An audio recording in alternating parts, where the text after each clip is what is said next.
Hey everybody, it's Tiny Green here at the Hoop Group. It's been a great time of year because why? It's that time of year where all the former Shore players come back. They come down to the Hoop Group, they shoot, they get to hug and smile and tell stories and see each other. So for me, that's a great time of the year. I'm looking over there right now. The great Cat Phipps is over here. The all-time leading three-point shooter is here working with Beth. And it's a wonderful thing. There's a lot of things going on this spring, so I'm going to try to talk about a bunch of topics and then we can move on. Well, first of all, I'll start out with some recruiting. As everybody knows, Wagner College made a change in the coaching staff. The good news is all three players that they had signed are going to honor their commitments, especially Kelly Crouch and Sidney Sabino. And by the way, Sidney Sabino this spring has been lights out.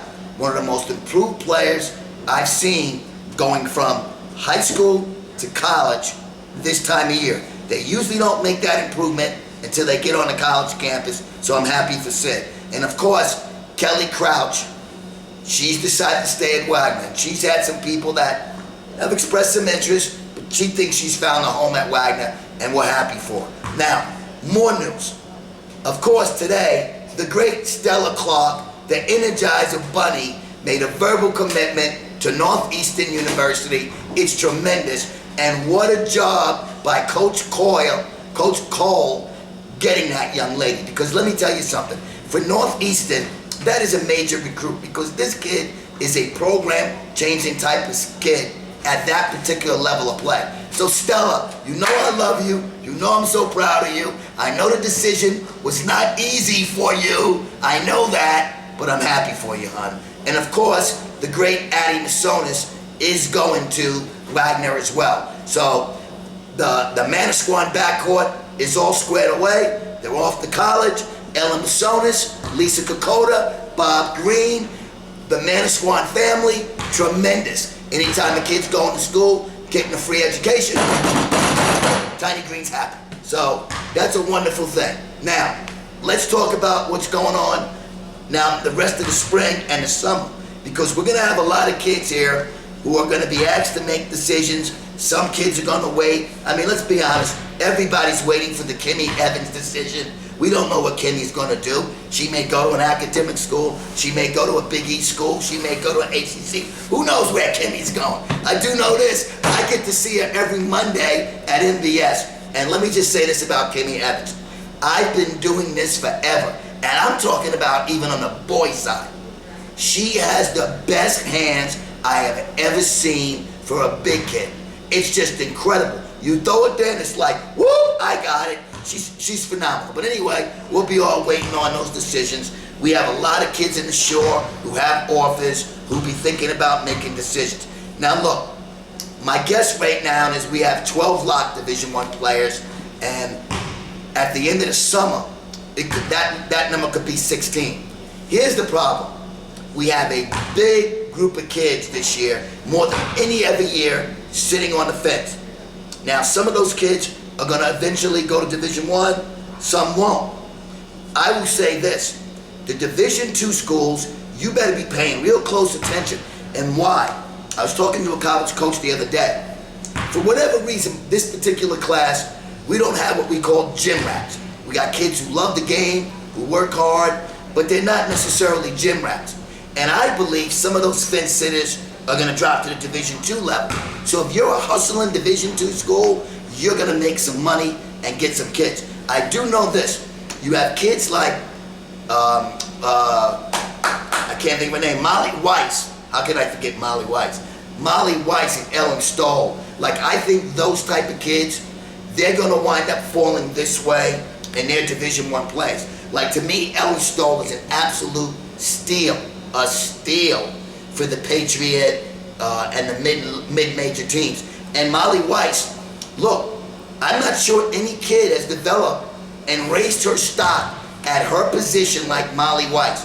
Now, she'll be fighting some of the reputation like, you know, she wasn't that good as a youngster, da-da-da-da. She didn't come into the Shore with a big reputation. But let me tell you something. And coaches, you better listen. There are some kids out there who have Division I offers, who play her position. Newsflash, she's better. So just keep that in mind.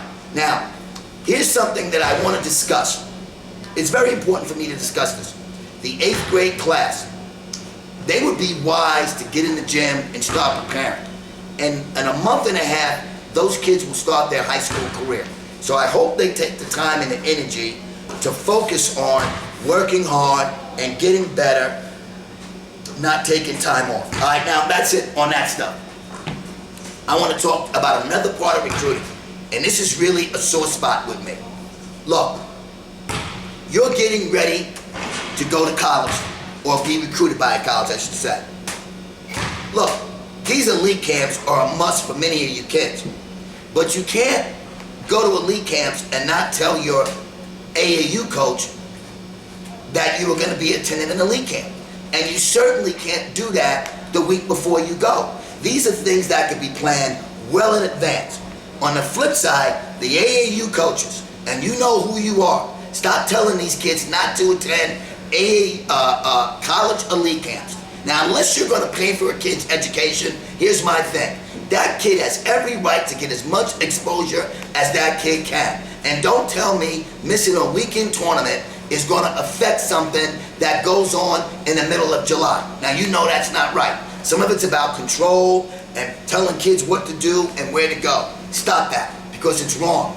And these kids need exposure.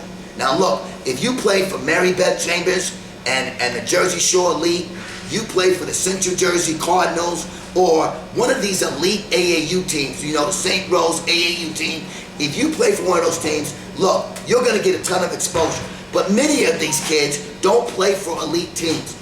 And they walk in the gyms, they're not on the main court, and if the gym has 8 courts on it, everybody knows the coaches are on one side.